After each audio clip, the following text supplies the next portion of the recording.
বিষয়কে সর্বাধিক গুরুত্ব দিয়েছে।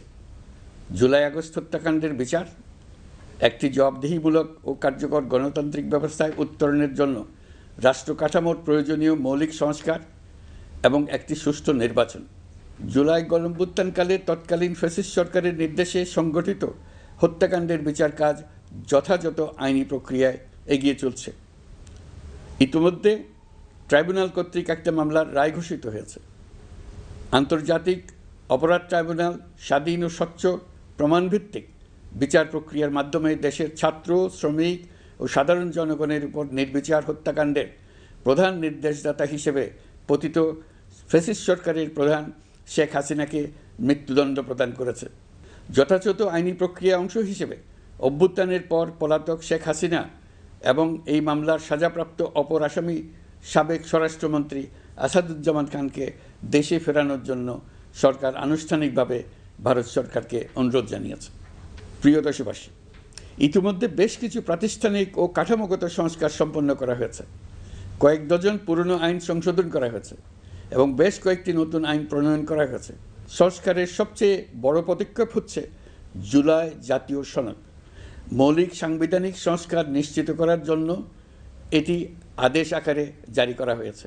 জুলাই জাতীয় সনদ বাস্তবায়নে এখন নাগরিকদের অনুমোদন নেওয়ার পালা।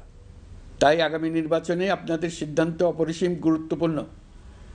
গণতান্ত্রিক ভবিষ্যতের পথরেখা এখান থেকেই সূচিত হবে। আগামী সংসদ নির্বাচনের সময় একই সঙ্গে জুলাই জাতীয় সনদের উপর গণভোট অনুষ্ঠিত হবে। এই গণভোটে আপনারা হ্যাঁ না ভোটের মাধ্যমে সংস্কারের পক্ষে বা বিপক্ষে মতামত দিন। নির্বাচন কমিশন ইতিমধ্যে নির্বাচনের তফসিল ঘোষণা করেছে। আগামী 12ই ফেব্রুয়ারি সাধারণ নির্বাচন ও গণভোট অনুষ্ঠিত হবে। এই লক্ষ্যে যাবতীয় প্রস্তুতি চূড়ান্ত করা হয়েছে। সরকার নির্বাচন কমিশনকে সর্বাত্মক সহযোগিতা দিয়ে যাচ্ছে। প্রিয় দেশবাসী, এবারের নির্বাচন ও গণভোট বাংলাদেশের ভবিষ্যৎ পথরেখা নির্ধারণের এক ঐতিহাসিক মুহূর্ত। আমরা কোন ধরনের রাষ্ট্র প্রত্যাশা করি তা নির্ভর করবে গণভোটের ফলাফলের উপরে। এই ভোটের মাধ্যমে ঠিক হবে নতুন বাংলাদেশের চরিত্র, কাঠামো ও অগ্রযাত্রার গতিপথ। আমরা চাই এই নির্বাচন হোক সত্যিকার অর্থে উৎসবমুখর, অংশগ্রহণমূলক, শান্তিপূর্ণ এবং সর্বোপরি সুষ্ঠু। নির্বাচনকে ঘিরে নিরাপত্তা, প্রশাসনিক প্রস্তুতি, প্রযুক্তিগত সহায়তা এবং পর্যবেক্ষণের প্রতিটি ধাপকে আমরা অত্যন্ত গুরুত্বের সঙ্গে বিবেচনা করছি। একটি গ্রহণযোগ্য নির্বাচন আয়োজনের জন্য প্রয়োজনীয় সব ব্যবস্থা গ্রহণে আমরা প্রতিশ্রুতিবদ্ধ। একটি বিষয় বারবার মনে করিয়ে দিতে চাই, নতুন বাংলাদেশ গঠনের দায়িত্ব আমাদের সবার।